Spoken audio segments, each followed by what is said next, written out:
Actually اب دیکھا جائے تو کہا تو یہی جاتا ہے کہ میل اور فیمیل میں ایکویلٹی موجود ہے، لیکن حقیقت اس سے بالکل برعکس ہے۔ حقیقت میں یہی ہے کہ میلس اور فیمیل میں ڈسکرمنیشن پائی جاتی ہے۔ اب آپ کورٹ میں پیش ہو جائیں، وہاں پہ کبھی بھی آپ کو ایز اے فیمیل آپ جتنی بھی آرگو کر لیں، آگے کا اگر کوئی بیٹھا ہوگا جس کو نہیں پسند آ رہا کہ آپ فیمیل بحث کر رہی ہیں یا اس سے کر رہی ہیں، تو آپ کے کیس میں وہ آپ کو نہیں دے گا، آپ کو ریلیف نہیں دے گا۔ اب اس کے علاوہ بہت سے، اب ہمارے پروفیشن میں دیکھ لیں، ہماری بار نے یہ کہہ تو دیا کہ نائب صدر کی سیٹ کے اوپر آپ کو دیا جائے گا، اپرچونیٹی دی جائے گی فیمیلس کے لیے الگ سے نائب صدر کی سیٹ پہ وہ لڑ سکتی ہے الیکشن، لیکن اس کے باوجود پریکٹیکلی کچھ بھی نہیں ہوا۔ بات بھی کی جاتی ہے کہ بھئی ہم یہ کریں گے، ہم نے یہ پاس کر دیا ہے، لا پاس ہو گیا ہے، لیکن پریکٹیکلی صفر ہے۔ لیکن آپ یہ بھی تو مد نظر رکھیں نا کہ اس وقت Lahore high court bar association کی سیکریٹری بھی ایک خاتون وکیل ہے اور وائس پریزیڈنٹ بھی ایک خاتون وکیل ہے۔ اگر یہ ڈسکریمنیشن والا آپ کا پوائنٹ ہم تسلیم کر لیں کہ یہ درست ہے، تو پھر وہ دو خواتین مرد حضرات کو ہرا کے کیسے آ گیا؟ دیکھیں میں میجورٹی کی بات کر رہی ہوں، بہت ریئر کیسز ہیں۔ اب یہ بھی دیکھیں کتنے سالوں بعد آئی ہیں یہ، ٹھیک ہے، اور اس سے پہلے بھی دیکھ لیں الیکشن میں فیمیلز نے کافی کنٹریبیوٹ کیا ہے، خود الیکشن لڑتی بھی ہیں اور آگے سپورٹ بھی کرتی ہیں، اس کے باوجود کتنے سال بعد اب آ کے کسی ایک بندے کو چانس مل گیا۔ اچھا، یہ اس کا ذرا بیان کریں کہ آپ سمجھتی ہیں کہ خواتین وکلا جو ہیں وہ ان کی کنٹریبیوشن بار کے اندر ایک خاتون وکیل کے طور کے اوپر مورل اسپیکٹ کے اوپر صحیح ہے، یا ابھی جو نئے طریقے سے کچھ ہم دیکھتے ہیں چیزیں، آپ کو لگتا ہے کہ اس کے اندر کچھ خواتین وکلا جو ہیں وہ ڈیکورم اور پروفیشن کے مطابق ہی پریکٹس کر رہی ہیں یا کہیں کم بیشی آ رہی ہے؟ میں آپ کی بات سمجھی نہیں۔ جیسے کہ آپ کنڈکٹ آف خواتین لائرز کا ہے بار کے اندر، اس کے اوپر آپ کو آپ کا کیا کہتی ہیں؟ دیکھیے اگر خواتین کے کنڈکٹ کی بات کرتے ہیں تو وہ تو ہر جگہ ایک جیسا نہیں ہوتا۔ اب میلس میں بھی دیکھ لیں، اب میلس کا کنڈکٹ دیکھیں، ہم سب کو ایک ہی نہیں رکھ سکتے، سب ایکول نہیں ہوتے، کوئی زیادہ پرفارمنس دیتا ہے، کوئی کم دیتا ہے، کوئی ایوریج دیتا ہے، تو آپ اس کا فیمیل کے حوالے سے اس کو نہیں پریفر کر سکتے یہ فیمیل نے ہی کیا ہے، یہ فیمیل کا کنڈکٹ ایسا تھا۔ لیکن ہمارے یہی بات جو آپ نے پہلے بات کی تھی کہ آپ نے خود ہی پیش کر دیا کہ ہر جگہ اچھے برے ہر قسم کے لوگ موجود ہیں، ٹھیک ہے، لیکن ہم لوگ فیمیلس کی بات کرتے ہیں۔ اب چھوٹی سی مثال لے لیں، اب ڈرائیونگ میں سب میل اور فیمیل سب کر رہے ہیں، لیکن ایک ہماری سوچ ہے کوئی بیچاری لڑکی کہیں پھنس جائے گی، وہ میل سے پھنس سکتا ہے، لیکن وہ کبھی فیمیل کہیں پھنس جائے گی تو یہ کہا جاتا ہے او اینو ڈرائیونگ نہیں صحیح کر رہی ہے۔ ہاں، تو بات یہ ہماری ایک امیج بنا لی ہے ہم نے۔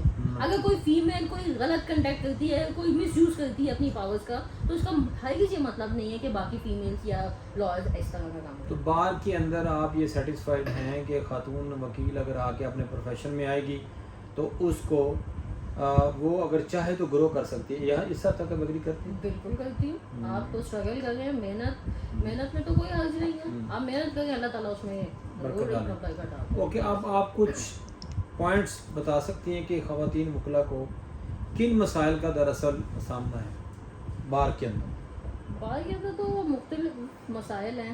سب سے بڑی بات کہ دیکھیں ہر بندہ کوئی ایوریج گھر سے آ گئے، کوئی اچھے گھر سے آ گئے اور مختلف ہے۔ سب سے بڑی بات ہے میل ہو یا فیمیل ہو، ارننگ کا اس وقت جیسے بڑھتی ہوئی مہنگائی ہے اس میں میل ہو یا فیمیل ہو دونوں کے لیے بہت مسئلے مسائل ہیں۔ اور میری جو بھی کیبنٹ بیٹھی ہوئی ہے، لاہور بار کی ہے، لاہور ہائی کورٹ کی ہے، پنجاب بار کی ہے، میری ان سب سے یہ ریکویسٹ ہے کائنڈلی وکلا کے لیے کام کریں۔ آپ سیاست کریں یا پالیٹکس کریں، جس مرضی کو سپورٹ کریں، لیکن کائنڈلی ایڈوکیٹس کے لیے جن کی وجہ سے، جن کے ووٹ کے اوپر آپ لوگ خود سلیکٹ ہو کے آئے ہیں، ان کے لیے کام کریں۔ آپ ان کے لیے اپرچونٹی دیکھیں، آپ ان کی رسپیکٹ آنر کو مد نظر رکھتے ہوئے کوئی ایسا پلیٹ فارم ان کو دیں کہ وہ خود ارن کر سکیں، نہ کہ آپ کسی سے فنڈ لیں یا کچھ کریں۔ اتنی اپرچونیٹیز موجود ہیں، آپ نئے نئے لاز بنائیں جس سے وکلا کو آپ کیبنٹ جو ہے ہماری وہ بیٹھے گورنرز کے ساتھ، باقیوں کے ساتھ نئی اپرچونیٹیز ہمارے لیے اوپن کریں۔ آپ اچھا ایک چیز بیان کر دیں کہ بار کے ہمارے جو ادارے ہیں ان کے کردار سے آپ بینگ ایڈوکیٹ عام وکیل کے طور کے اوپر آپ مطمئن ہیں یا آپ سمجھ لیں کہ ان میں سے کچھ بہتری کی جا سکتی ہے؟ جی کیبنٹ کے حوالے سے اوور آل جیسے ادارے ہیں، پنجاب بار ہیں، ڈسٹرکٹ بارز ہیں، ہائی کورٹ بارز ہیں، یہ ہمارے سارے ہمارے ادارے ہیں. امپروومنٹ کی ضرورت ہے، بہت امپروومنٹ کی ضرورت ہے. ابھی اس سے سیٹسفائی نہیں ہوں. اگر آپ سیٹسفائی ہیں مجھے نہیں پتا، لیکن as a female struggling lawyer نہیں ہم سیٹسفائی. آپ بار سے کیا بار کی ہمارے اداروں سے کیا توقع کرتی ہیں؟ بار کے اداروں سے میری تو اس سے یہی توقع ہے کہ کائنڈلی وکلا کے لیے سوچیں، وکلا کے لیے کام کریں. ہم بڑی مشکل سے آپ لوگوں کو سلیکٹ کرتے ہیں، آپ کو ووٹ ڈالتے ہیں، آپ لوگ اس پوزیشن پہ آتے ہیں، تو کائنڈلی ان کے لیے کام کیا جائے. Thank you. اچھا چلیں، آپ لاسٹ ایک مجھے جواب دیں. آپ کو میسیج جو ہے وہ دینا چاہ رہی ہیں وکلا کمیونٹی کو، لائرز کو، ینگسٹر کو، آپ کیا میسیج دیں گے؟ میری ینگسٹر کو، وکیلوں، سب کو میرا ایک ہی میسیج ہے، یہ میری اوپینین ہے یا کچھ بھی ہے کہ کائنڈلی یونٹی.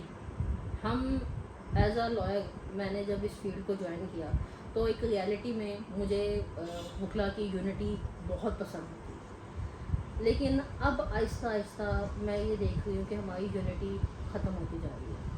ٹھیک ہے، اس میں بہت زیادہ ہیں پوائنٹس ہیں کہ بھائی، لیکن وہ کسی اور وقت. لیکن ابھی فی الحال یہ ہے کہ ہمیں اپنی یونٹی پہ دھیان دینا چاہیے.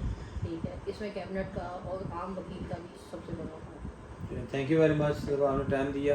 اللہ تعالیٰ ہم سب کے نام آمین. ناصرو ڈیئر فرینڈز، اس میں اندر یہی بات ہے کہ ایک ہمارا جو مقصد ہے آپ تک ایک عام وکیل کی آواز پہنچانا، خواتین سیکٹر میں، ینگسٹر سیکٹر میں، اولڈ ایج سیکشن میں. اگر انشاءاللہ کچھ دنوں تک ہم منشی حضرات کے بھی کچھ کریں گے، سینئر منشی جو کلرک ہمارے سرو کر چکے ہیں بار کے اندر، تو انشاءاللہ اس پہ بھی بات کریں گے. Thank you very much. اللہ تعالیٰ ہم سب کا حامی ناصر.